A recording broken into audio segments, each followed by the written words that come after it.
In any orc army, you're bound to have plenty of boys. These are the orcs that will thunder across the battlefield in a rage to try and chop up your enemy. There are normally around 20 per army.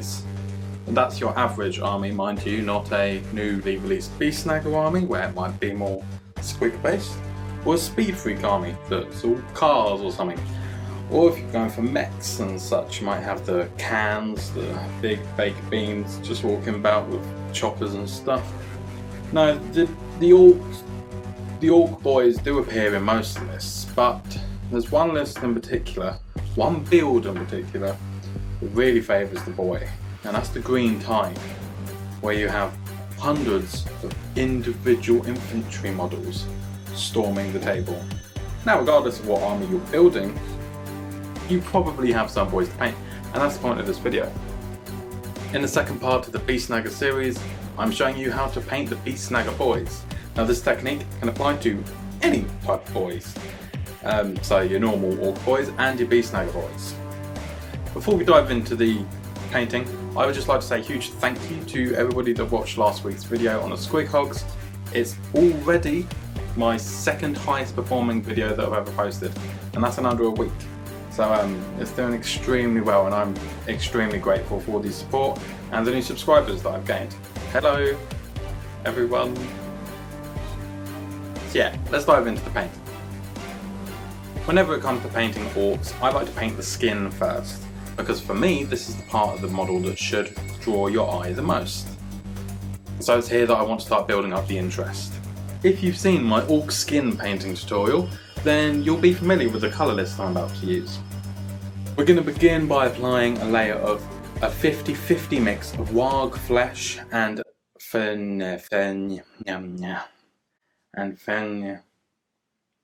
We're going to start with a 50-50 mix of warg flesh and Phoenician purple. Use this to cover all the orc skin. Try and get a nice consistent coat. If you need to do 2 thin coats, then go ahead and do so.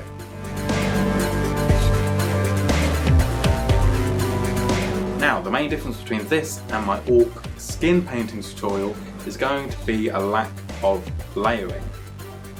In the skin video, I meticulously go through and apply individual layers, blending the 2 colours together as I go, but I'm not going to bother this time. My main aim for painting these boys is to paint them quickly. I want to get them onto the table. I want to play. So to do that, I'm going to dry brush on the highlights. Now I know what some of you are thinking. Ew. But I think the dry brushing actually gives quite a nice texture to these orcs, because they're so worn and dirty and living out in the wild and stuff. Their skin isn't going to be smooth. You want a bit of texture. So what I'm going to do is I'm going to use some Elysian green, and I'm going to dry brush over all the skin that we just painted.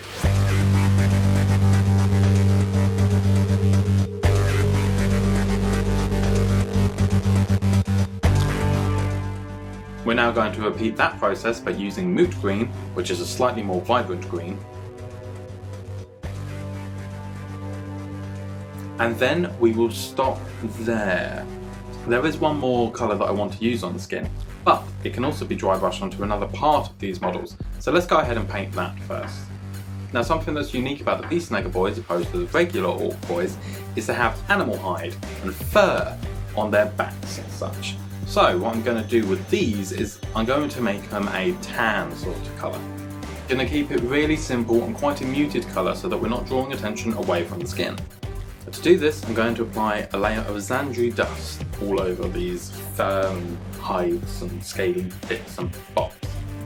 Give that a couple minutes to dry. If you're batch painting, by the time you've got to your last model, the first one's probably going to be dry. And then we're going to apply Agrax Earthshade or a brown wash of your choice all over that area.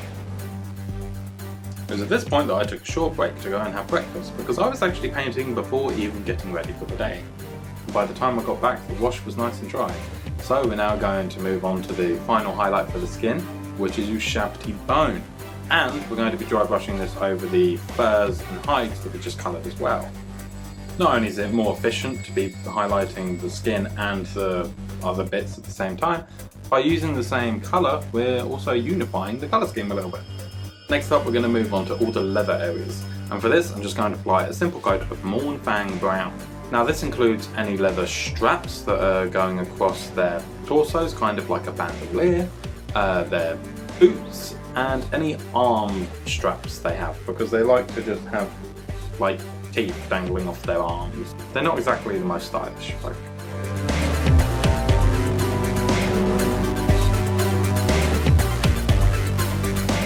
Once you've base coated all the leathers, we'll then move on to base coating the metals, and for that I'm simply going to use lead belcher. Now another unique thing about the BEAST Snagga Boys is they have a higher percentage of metallic and mechanical parts of their body. This is probably due to working with so many squigs that will rip off their arms and stuff.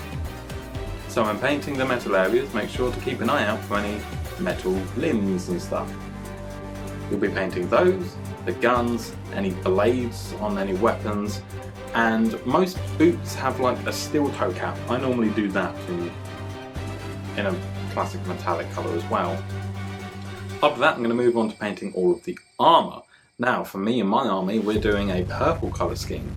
So I'm going to use Phoenicium Purple on all of the purple areas, and the accent colour for all the smaller bits is orange, and I use Jacaro Orange for this.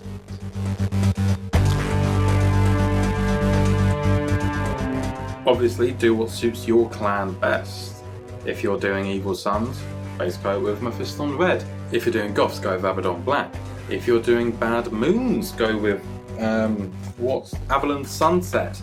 And if you're going with the Death Skulls, I think they're the blue ones, so I would go with Cantor Blue. Sorry if I screwed any of those up, but you get my point. Use the colours that are appropriate for your clan. Now we're going to move over to the head and those lovely teeth. Just to clarify, I do know how to say teeth. I'm just saying teeth for the purpose of these videos because that's how orcs say it. I do know it's spelled TH at the end. Teeth. For these teeth, I'm going to do a base coat of Steel Legion Drab.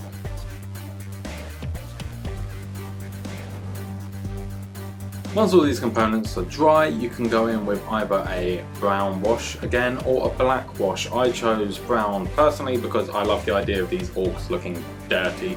So I applied Agrax Earthshade to all of the leathers, metallic areas, some of the armour bits, I chose not to do all of them, and the teeth.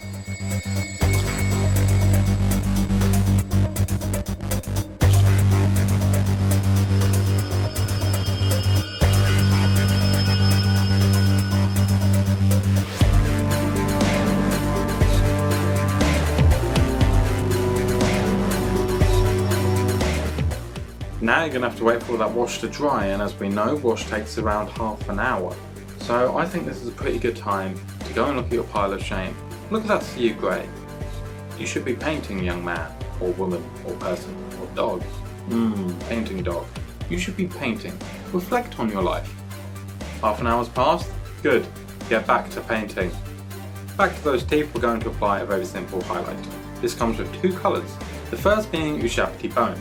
Just go through and individually highlight each tooth, making sure to leave the Steel Legion Drab in the deepest areas. Immediately afterwards, we can use Screaming Skull, which is an even brighter off-white, excellent for this kind of thing, and then just paint the tippy tops of each of those teeth. The technique that I've used to highlight the armour is using a dry brush. We're going to stipple the paint on. For the purple colours, I'm using Genestealer Purple. So just like you would with normal dry brushing, you want to get a little bit of paint on the brush, work it into the bristles, and before you get off too much paint, you stop. Normally you try to get as much off as possible, but we want to actually leave a fair amount on this time. Once you think you've got a decent balance with the amount of paint on the brush, go over to your armour and stipple near the higher areas. The reason I'm doing this is it gives a really organic texture to the armour. For those of you that follow me on my social media accounts, you will have seen the burner bomber that I painted a couple months ago. And that was done entirely with stippling. It ended up being a bright yellow, but I actually started with a red and stippled my way up through orange to yellow, and it really helped create a texture. So I'm doing that on this really small level, not quite as many layers, but it still creates a nice texture. I'm going to do this with the orange as well, but this time I'm going to use Towelite Ochre. Now to finish off those armour panels, we're going to do a bit of edge highlighting. For the orange areas, I'm going to use a Shabty Bone, and then for the purple areas, I'm going to use Fenrisian Grey.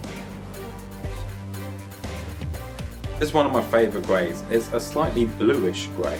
I don't have a purplish grey, which is unfortunate, but as blue makes up 50% of purple, and it's so light, I figured, who cares? And for me, that's actually it.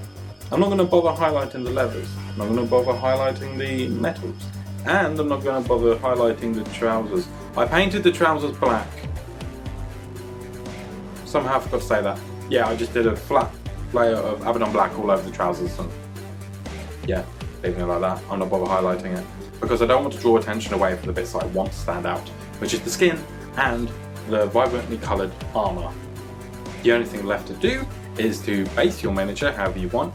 Paint that little rim of the base whatever colour you want. I'm doing black for the Orc army. And then, voila, your Orc boys are done.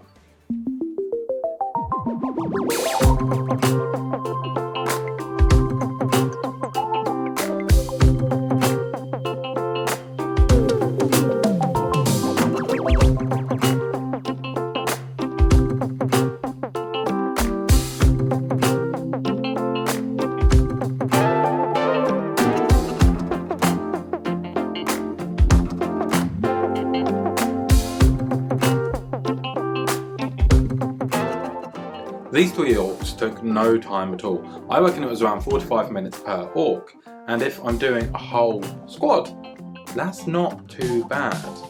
Especially as the more you're painting, the less you have to wait for drying, because you'll be working through that dry time instead of just sat there like a lemon.